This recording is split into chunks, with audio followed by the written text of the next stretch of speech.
ओंकारं बिन्दुसंयुक्तं नित्यं ध्यायन्ति योगिनः कामदं मोक्षदं चैव ओंकाराय नमो नमः। मंगलं भगवान् वीरो मंगलं गौतमो गणी मंगलं कुन्दकुन्दार्यो जैनधर्मोऽस्तु मंगलम्। परात्पर गुरुवे नमः, परम गुरुवे नमः, परम्पराचार्य गुरुवे नमः, साक्षात् प्रत्यक्ष सद्गुरुवे नमो नमः। महावीराष्टकं मंगलाचरण सौ साधिए। यदि ये चैतन्ये मुकुर इव भावा सिदधित समं भान्ति द्रव्य व्ययजनिल संतोन्तरहि जगत साक्षी मार्ग प्रगटन परो भानुरिवयो महावीर स्वामी नयन पथगामी भवतु मे। महावीर स्वामी नयन पथगामी। जय बोलो अनंतानंत सिद्ध परमेश्वरी भगवान की। वर्तमान शासन नायक श्री महावीर स्वामी भगवान की। द्वादशांग जिनवाणी माता की। अहिंसामय विश्व धर्म की। सद्गुरु देव की जय। सद्गुरु श्री महावीराष्टक स्तोत्र के आधारित अपना तत्व विचारणा चल रही है, जिसमें आज श्लोक क्रमांक 6 है।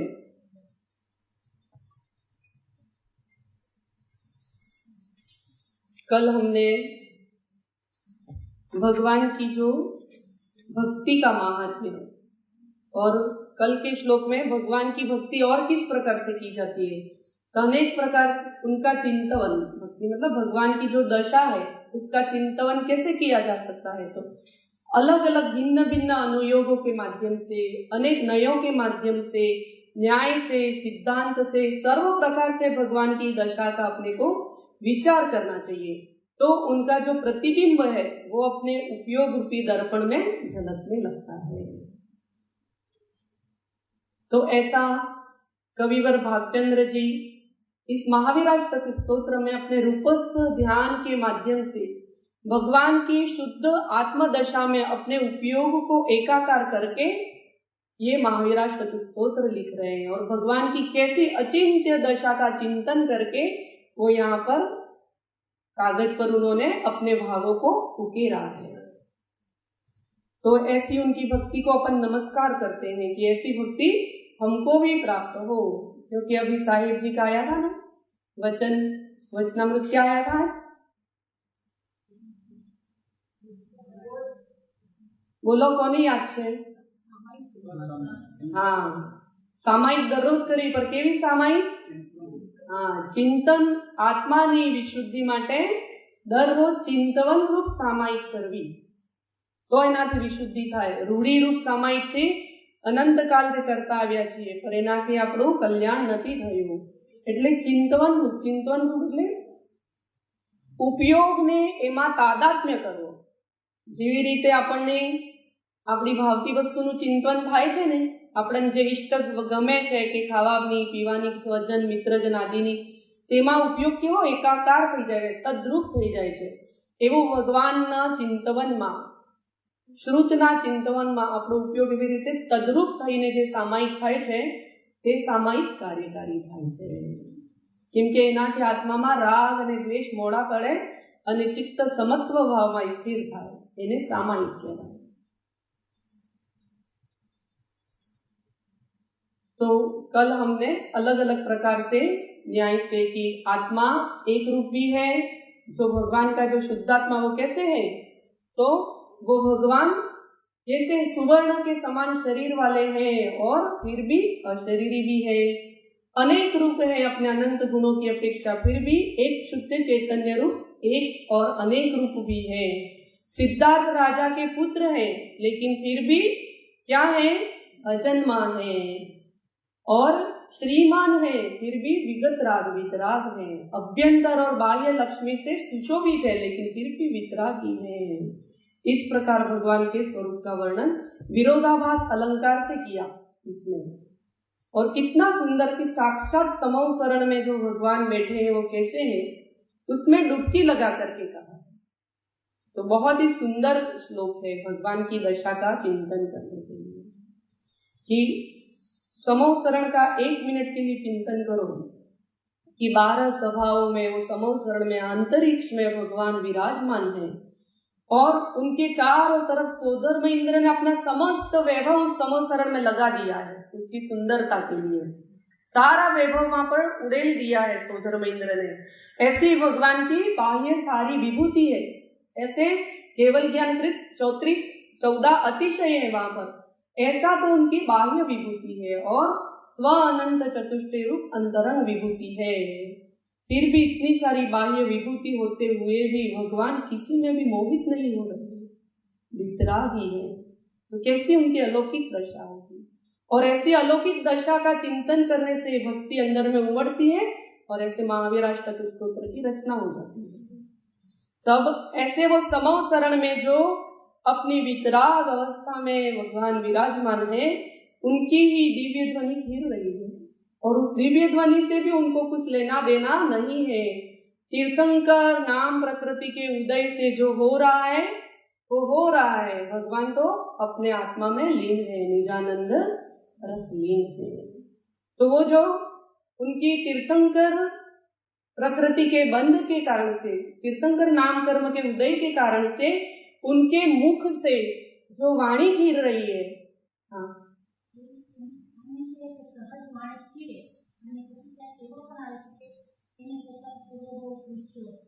हाँ हाँ, भगवान की वाणी, या प्रश्न ऐसा है कि ऐसा कहने में आता है कि सहज ही वाणी खिलती है, और फिर पुराणों में ऐसा लिखा है कि इसने ऐसा प्रश्न पूछा अमुक राजा ने, श्रेणिक राजा ने, और फिर उसका उत्तर भगवान ने दिया, ऐसा वर्णन भी है। तो कैसे? तो भगवान की वाणी तो सहज ओंकारमय ही होती है। वहां पर भगवान किसी के प्रश्न में उपयोग नहीं लगा रहे हैं, भगवान तो अपने में ही, उनका उपयोग अपने में ही लीन है, वो किसी पर पदार्थ में अपना उपयोग लगा ही नहीं रहे हैं, वो तो ज्ञेय को मात्र जान रहे हैं, किसने क्या पूछा और क्या उत्तर देना वो विकल्प उनको वहां पर नहीं है। ये तो आचार्यों का पुराण लिखते हैं तो उसका एक पद्धति है, और कथानुयोग की यह एक पद्धति है कि उस प्रकार लिखी जाती है, क्योंकि संवत्सरण का अतिशय होता है कि वहां पर सहज ही सबके समाधान हो जाते हैं, मन में प्रश्न उठते ही समाधान हो जाता है, अथवा गुरु गौतम आदि के मुख से उनका समाधान होता है। भगवान की जो वाणी है उसको कौन झेलता है? हाँ, गणधर भगवान। तो गणधर भगवान के माध्यम से भव्यों तक पहुंचती है, ऐसा कहने में। तो उनकी वाणी तो मात्र ओंकारमय ही है, कोई दूसरे शब्द वहां पर है ही नहीं, और कोई प्रश्नोत्तरी की भगवान के साथ कोई व्यवस्था नहीं है, गणधर आदि के साथ वो व्यवस्था। लेकिन अपने जैसे जो व्यवहार नया आश्रित जो जीव है, उनको यह परमार्थभूत पदार्थ समझाने के लिए, कि सीधा परमार्थ कहेंगे तो उनको समझ में नहीं आएगा, तो वो समझाने के लिए उसको अलग अलग भिन्न भिन्न शैली में वो कर करके फिर अपने सामने पिरोसा जाता है, ताकि हमको उस वाणी का ओंकार संदेश છે એ બધો ગણધર થયો આવે। હા, પણ આટલી 17-18 મહાભાષા અને 700 લઘુ ભાષાઓમાં કન્વર્ટ થાય છે, तो ये कोई भाषा एक हो, वो अतिशय है। जो अनेक भाषाओं में जो कन्वर्ट हो जाती है भगवान की वाणी, ये तो 18 भाषाएं ये सब लिखा है, 700 दूसरी भेदाभेद रूप भाषाएं वो सब, लेकिन जितने भी पशु पक्षी आदि सब है, सब अपनी अपनी भाषा में भगवान की वाणी समझ जाते हैं। वो केवल ज्ञानकृत अतिशय है, वहां पर कुछ होता नहीं है, पूरी ऑटोमेटिक व्यवस्था है। नहीं, द्वादशांग में सब कुछ है। द्वादशांग वाणी में इंजीनियर कैसे बनना, डॉक्टर कैसे बनना, ये ज्ञान भी है, लेकिन जो आत्मार्थी है उसके लिए प्रयोजनभूत क्या है? 7 तत्व, तो उसको वो ग्रहण करने की बात की है। इसलिए द्वादशांग में से हम जो प्रयोजनभूत तत्व, मोक्ष तत्व अपने लिए प्रयोजनभूत है, तो उसका हम समझते और सीखते हैं जो आत्मार्थी है उसके लिए। बाकी अब निश्रेयस और अभ्युदय सबका कथन द्वादशांग की वाणी में है। हाँ, इसलिए आज जितने भी एरोप्लेन कैसे बनाया गया वो भी अपने ही शास्त्रों में लिखा था और वो देख करके वैज्ञानिकों ने खोज की। तो ऐसा सब कुछ द्वादशांग की वाणी में। इस विश्व का कुछ भी एक वस्तु भी ऐसी नहीं है जो द्वादशांग की वाणी में नहीं।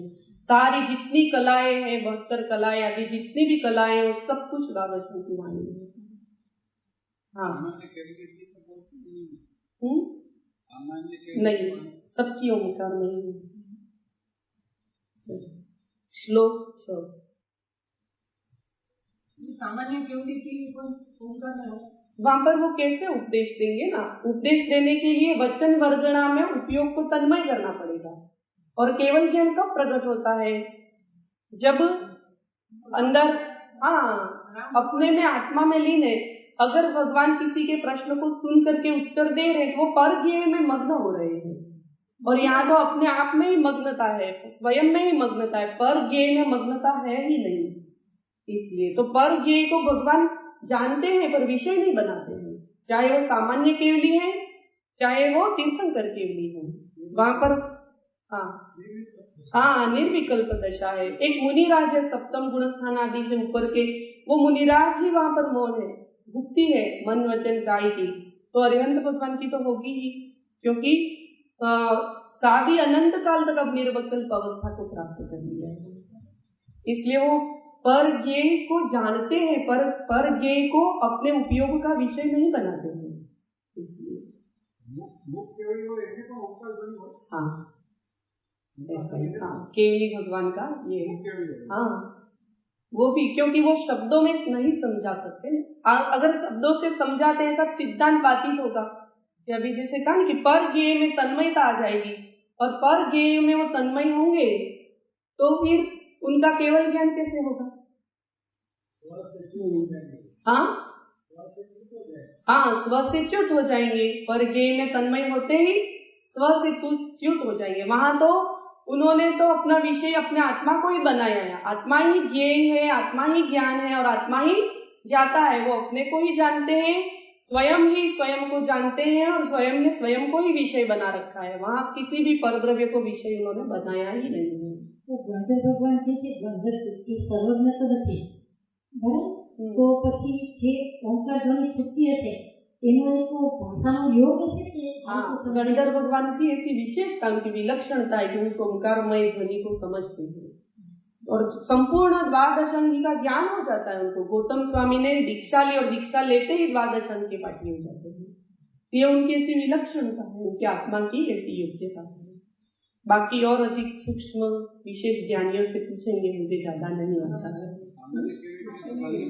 हाँ हाँ नहीं बराबर है, मुझे जितना समझ में आया वो मैंने बताया। हाँ हाँ हाँ नहीं तीर्थंकर भगवान के गंधर्व, वहीं पर समवसरण में ही वो व्यवस्था है। वहां पर एक समवसरण नहीं लेकिन गंध गुटी होती है सामान्य के लिए, ऐसे 12 सभा वाला समवसरण नहीं होता है। अंतरंग वैभव वैसा ही होता है, बाह्य वैभव वैसा नहीं होता है। तीर्थंकर भगवान के तीर्थंकर नाम प्रकृति के उदय के कारण वो सारा बाह्य वैभव है, और इनके भी गंधगुटी की रचना आदि देव ही करते हैं। वो सब भी भगवान कुछ नहीं करते, वो सब भी देव कृत होता। लेकिन जितना तीर्थंकर भगवान का बाह्य वैभव होता है वैसा इनके नहीं होता। बाकी अष्ट प्रातिहार्य गंधकुटी ये अपना है ना, ये वो मंदिर रखते हैं उसको गंधकुटी कहा जाता है। तो वो ऐसा एक उसके मंदिर के आकार का एक गंधकुटी की रचना होती है, उसमें सामान्य केवली विराजमान होती है। चलिए आगे श्लोक 6 लेते हैं। अभी श्लोक 6 में भगवान के वाणी का महात्म्य बताया है कि उनके वचनामृत की कैसी अतिशयता है वो बताई है। यदि यावा गंगा विविध नय कल्लोल विमला बृहज्ञान, हाँ चेलाविषु, यदि यावा गंगा विविध नय बृहज्ञानाम्भोभिर् जगति जनतां यास्नपयति।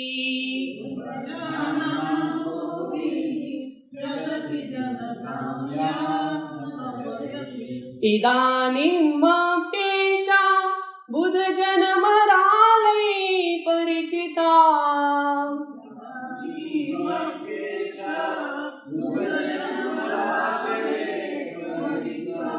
महावीर स्वामी नयन पथगामी भवतु मे।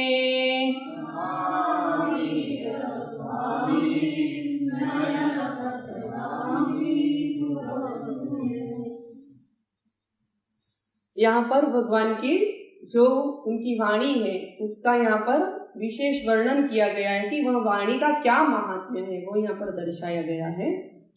अभी अपनी जो पहले चर्चा चली भगवान की वाणी केवल ज्ञान की दिव्य ध्वनि के विषय में, तो उस विषय में क्या आमनाय भेद बहुत है, इसलिए अपने को कंफ्यूजन है। तो अपने को तर्क से, युक्ति से, सिद्धांत क्या है वास्तव में, वैसा बराबर समझ करके अपने को अपना समाधान करना चाहिए।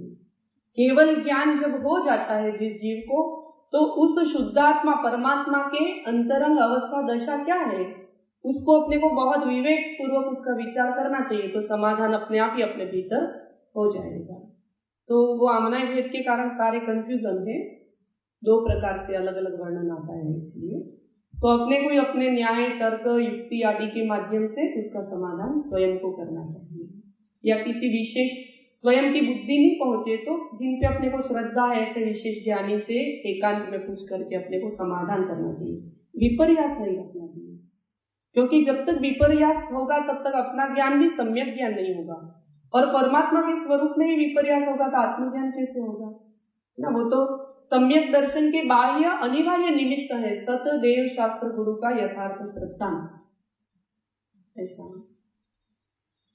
तो ये तो सबसे पहला आवश्यक वस्तु है सम्यक बुद्धि प्राप्ति के लिए, तो अपने को उसमें जो विपर्यास है उनको टालना चाहिए। अब श्लोक का अन्वय लेते हैं। यदि या मतलब जिनकी, किनकी, हाँ, भगवान महावीर स्वामी की यहाँ पर बात चल रही है। कौन से भगवान महावीर स्वामी? जो समो शरण में विराजमान है, राजगृह में विपुलाचल पर्वत पर समो शरण लगा है, और उस समो शरण में 66 दिनों के बाद गौतम गणधर को विप्र रूप में जाकर के इंद्र लेकर के आया है, और उनको इंद्रभूति गणधर को, गौतम को लेकर के आया है वह सोधर्म इंद्र। और वहां पर वो गौतम स्वामी इतने विनयवान थे कि उनको भगवान के पास अपना समाधान चाहिए था, और इसलिए उनको सबसे पहले नतमस्तक हो जाते हैं, और मानसकम देखते ही उनका समस्त प्रकार के अंदर के जो मिथ्यात्व के पटल थे वो सारे पटल खुल जाते हैं, और उनके भीतर में सम्यक तो ज्ञान प्रकाश होता है। और भगवान को नतमस्तक होते ही, पंचमुष्टि केशलोचन करते ही, सर्वसंग परित्याग करते ही मन पर्ययी ज्ञान भी प्रकट हो जाता है। अवधि ज्ञान तो पहले से था पर वो कुअवधि था। सम्यक तो होते ही अवधि ज्ञान सुअवधि ज्ञान हो जाता है, मति ज्ञान सुमति ज्ञान हो जाता है, श्रुत ज्ञान सुश्रुत ज्ञान हो जाता है, और मन पर्ययी ज्ञान भी वहां प्रकट हो जाता है। ऐसे पहले एक समोसरण की कल्पना अपने अंदर करनी चाहिए, फिर श्लोक को पढ़ो तो बहुत आनंद आता है, एकदम साक्षात वहां पर अपन है और समझ रहे हैं। साथ ये कवि अपने को वहां ले जा रहे हैं, कहाँ ले जा रहे हैं? भगवान महावीर के समोसरण में ले जा रहे हैं। तो क्या कह रहे हैं? यदि या वाग गंगा, कैसी गंगा? वाग गंगा, वाग मतलब वचन, वाग अर्थात वचन है ना, यहाँ संधि की है इसलिए क को ग हो गया है, इसलिए वाग गंगा। तो भगवान की वाणी को गंगा की उपमा दी है, क्योंकि वो वाणी किनके मुख से निकल रही है? तीर्थंकर महावीर के मुख से। और उन तीर्थंकर भगवान को किनकी उपमा दी? हिमाचल की। भगवान महावीर है वो हिमालय रूपी पर्वत है, और उस हिमालय पर्वत से यह उनकी श्रुत गंगा निकल रही है, वाणी रूपी गंगा निकल रही है। हाँ, वीर हिमाचल ते निकली का ज्ञान सुधार सुधारा, उस धारा में गौतम आदि प्रवाह, ऐसा पद आता है। तो यहाँ पर विविध नय कल्लोल विमला, और वो वाणी कैसी है? भगवान की जो वाक गंगा है, मतलब वचन रूपी वचनामृत रूपी जो गंगा नदी है, श्रुत नदी है, वो कैसी है? किस कारण से स्वच्छ है? तो विविध नय कल्लोल विमला, किस कारण से स्वच्छ हुई है? तो अनेक प्रकार के नयों की सापेक्षता के कारण से, स्याद्वाद के कारण से, अनेकांत के कारण से, विविध भंग रूपी तरंगों के कारण से, कल्लोल अर्थात तरंग, भंग रूपी तरंगे, हिलोरे, लहरों के कारण से क्या होता है? वो वाणी हमेशा स्वच्छ और पवित्र ही रहती है, कभी एकांत को ग्रहण करके अशुद्ध नहीं होती है, क्योंकि उस वाणी में विविध प्रकार के नए रूपी कल्लोले ले रही है, विविध प्रकार के निक्षेप, नए निक्षेप, प्रमाण, भंग आदि के कारण से वो वाणी हमेशा अनादिकाल तक स्वच्छ और पवित्र ही प्रवाहित होती रहती है। बहती हुई नदी होती है ना, तो नदी की स्वच्छता किसके कारण से होती है? समुद्र या नदी? लहरों के कारण से। लहरें क्या करती हैं? जो अस्वच्छता उसको बाहर फेंक देती है। तो ऐसे ही ये विविध नए हैं, भंग है, वो सब क्या करते हैं?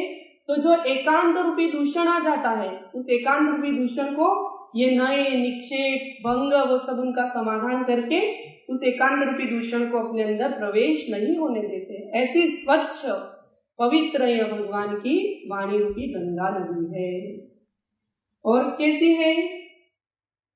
तो बृहद ज्ञानाम्भोभिर जगति जनताम यास्न पयति, वो वाणी क्या करती है? तो या मतलब या अर्थात वह वाणी, या शब्द किसके लिए लिखा है? दूसरी पंक्ति में देखिए, तो उस वाणी के लिए। कौन सी वाणी के? वीर हिमाचल से जो गंगा नदी रूपी वाणी निकली है, उस वाणी के लिए या शब्द का प्रयोग हुआ है, क्योंकि वाणी वो स्त्रीलिंग है, नदी शब्द है तो वो स्त्रीलिंग है, इसलिए यहाँ पर या यह प्रयोग हुआ है। तो वह वाणी कैसी है?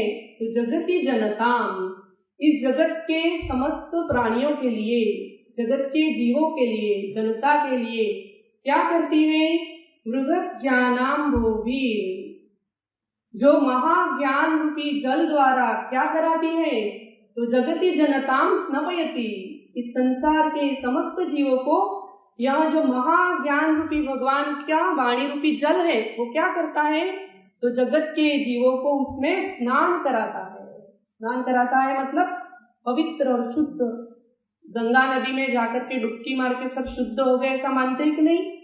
है ना? तो उसी रूपक को यहाँ पर लेकर के बताया है, उसकी उपमा दे करके, कि भगवान की वह वाणी रूपी जो महाज्ञान रूपी समुद्र है, उस ज्ञान रूपी समुद्र में ये जगत के जीव अपने पापों का प्रक्षालन कर लेते हैं, स्वच्छ पवित्र और निर्मल आत्मा रूप हो जाते हैं। कब हुआ था ये कब हुआ था? हाँ, तो भगवान को जब लगभग 2580 वर्ष पूर्व केवल ज्ञान हुआ था, भगवान की 42.5 वर्ष की उम्र थी, उस समय ऋजुकुला नदी के तट पर भगवान को केवल ज्ञान हुआ था। केवल ज्ञान होने के पश्चात उनका दिव्य समोसरण लगा राजगुरु के विपुलाचल पर्वत पर, और वह समोसरण लगा उसके 66 दिन बाद उनकी जब वाणी खीरी, और जैसे ही वाणी खीरी भगवान के मुख से निकला, उतने बाद हुए वह उत्पाद वे द्रोव्यम विघ्नेवा, उतने बाद हुए वह विघ्नेवा। ये निकलते ही क्या हुआ?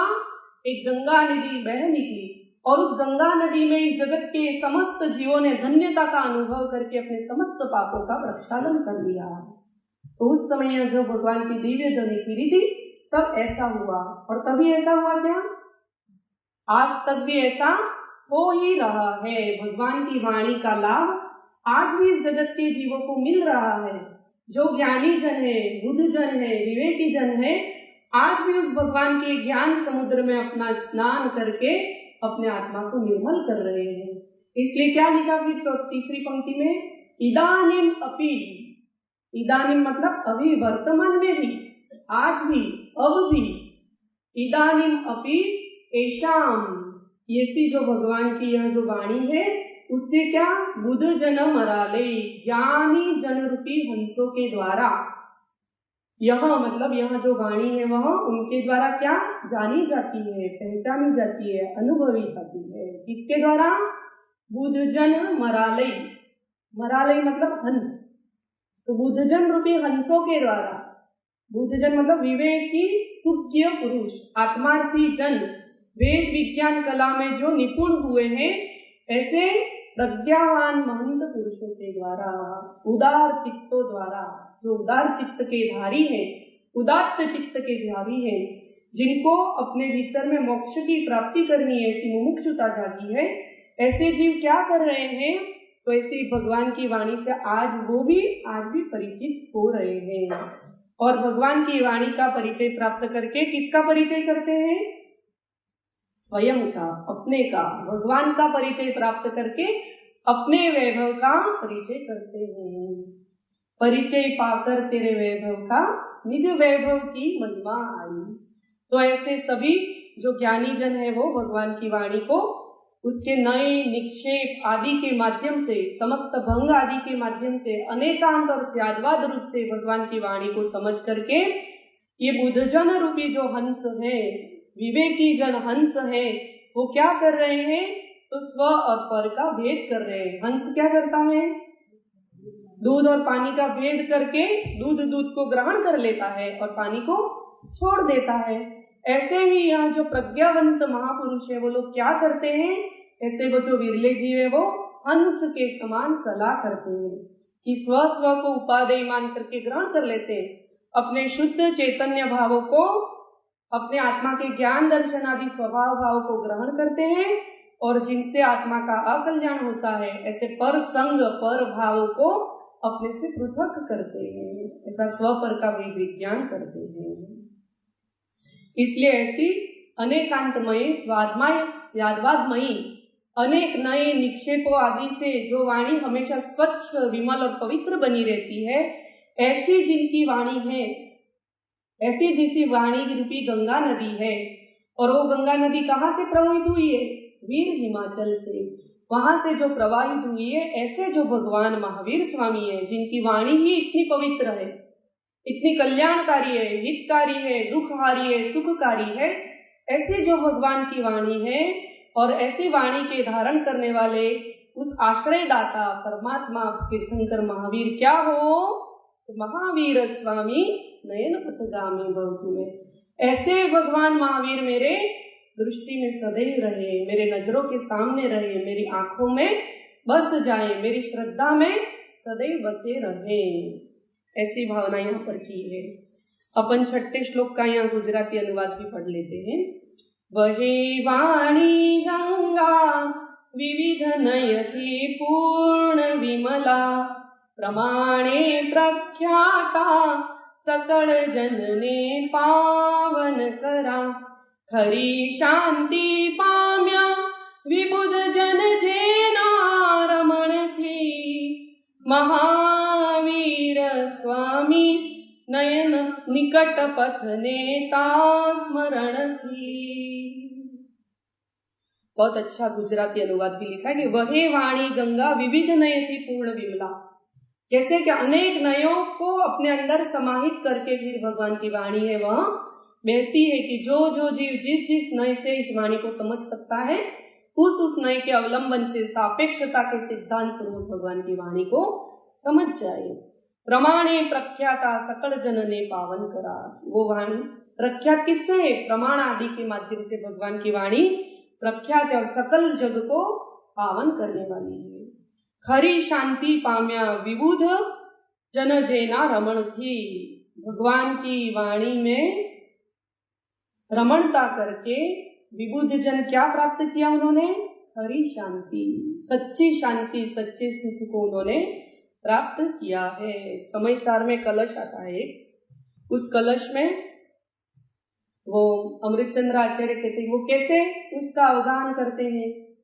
जो भगवान की वाणी है ना, उस वाणी का अवगाहन महापुरुष कैसे करते हैं, कैसे उसमें प्रवेश करते हैं और फिर क्या प्राप्त करते हैं? तो शीघ्र ही समय सार रूपी जो परम ज्योति है उसको वो प्राप्त कर लेते हैं।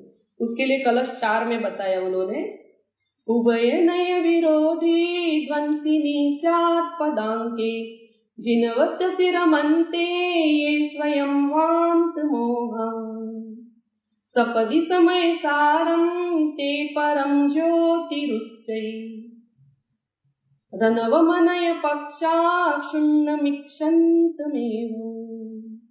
कि क्या करते हैं कि उभय नय विरोधी ध्वंसिनी। भगवान की वाणी कैसी है?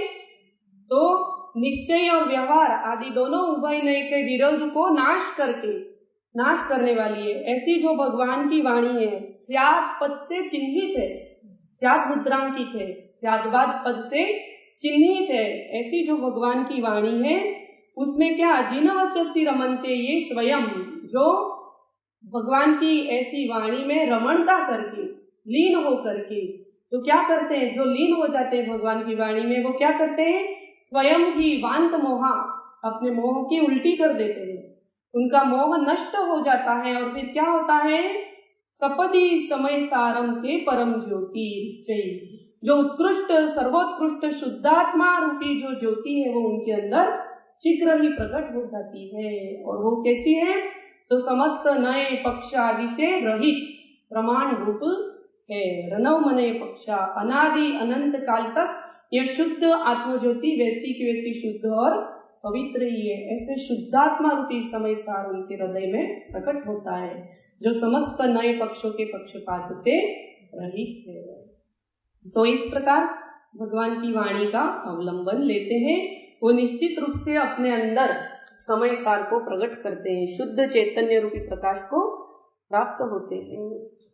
भगवान की वाणी की स्तुति में एक कविवर, जैसे ये भागचंद जी हुए ना, ऐसे एक कविवर हुए, उन्होंने बहुत सुंदर भगवान की स्तुति लिखी है। ये उसका यहाँ पर मतलब उसकी छाया इसमें झलकती है इस श्लोक में, इसलिए अपन वो उस स्तुति को बोल करके अपना समापन करते हैं।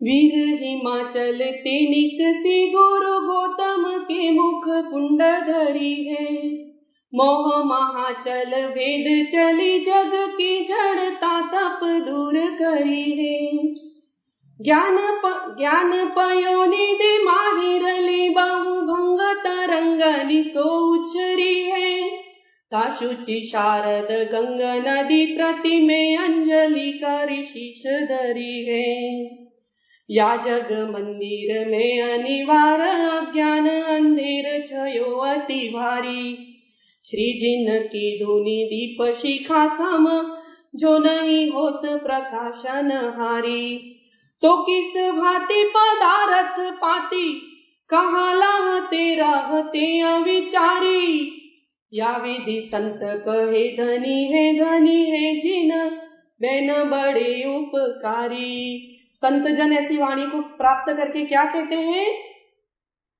तो या विधि संत कहे धनी है जिन बैन बड़े उपकारी, कि यह भगवान की वाणी कैसी है, धन्य है बड़ी उपकारी है।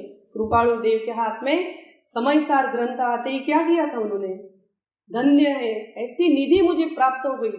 स्वयं में धन्यता का अनुभव किया और नाचने लग गए, और उन्होंने ऐसे अंजुलि भर भर के दान कर दिया उस समय पैसों का।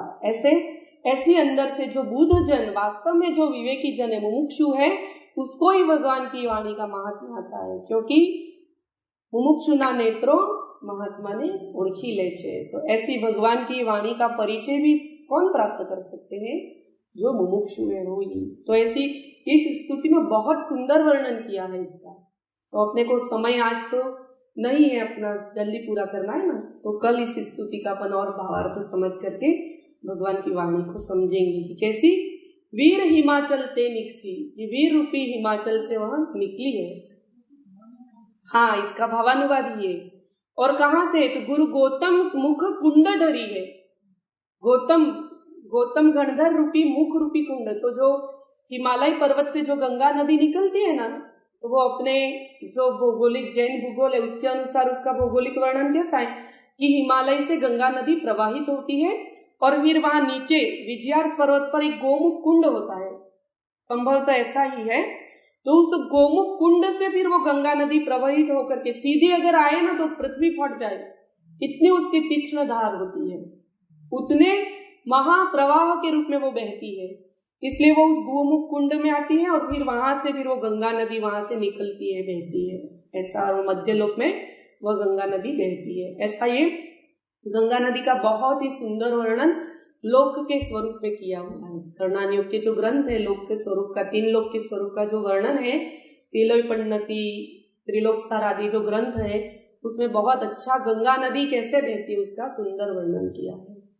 तो यहाँ पर अपने को उस गंगा नदी का प्रयोजन नहीं है। यहाँ पर जो वीर हिमाचल से निकली है गंगा नदी, उनकी वचन रूपी गंगा नदी, उसका प्रयोजन है। यहाँ पर गंगा नदी से भगवान की वाणी को और हिमालय पर्वत से भगवान को उपमा दे करके उस वाणी की स्वच्छता और निर्मलता को समझाया है। उपमा अलंकार से इस श्लोक को समझाया है। अपन यथा अवसर कल अथवा आगे कभी अपन इस स्तुति को बहुत अच्छे से समझेंगे। ओम जावाणी के ज्ञान से सूझे लो कालो, सो वाणी मस्तक नमो सदा दे तुमो दो। हे जिनवाणी भारती तो ही जपो दिन रैन, जो तेरा शरणालय सो पावे सुख चैन। देव भजो अरहंत को गुरु सेवो निर्ग्रंथ, दया धर्म पालो सदा यही मोक्ष का पंथ। 9 बार नमोकार मंत्र। आत्म अनुसंधान।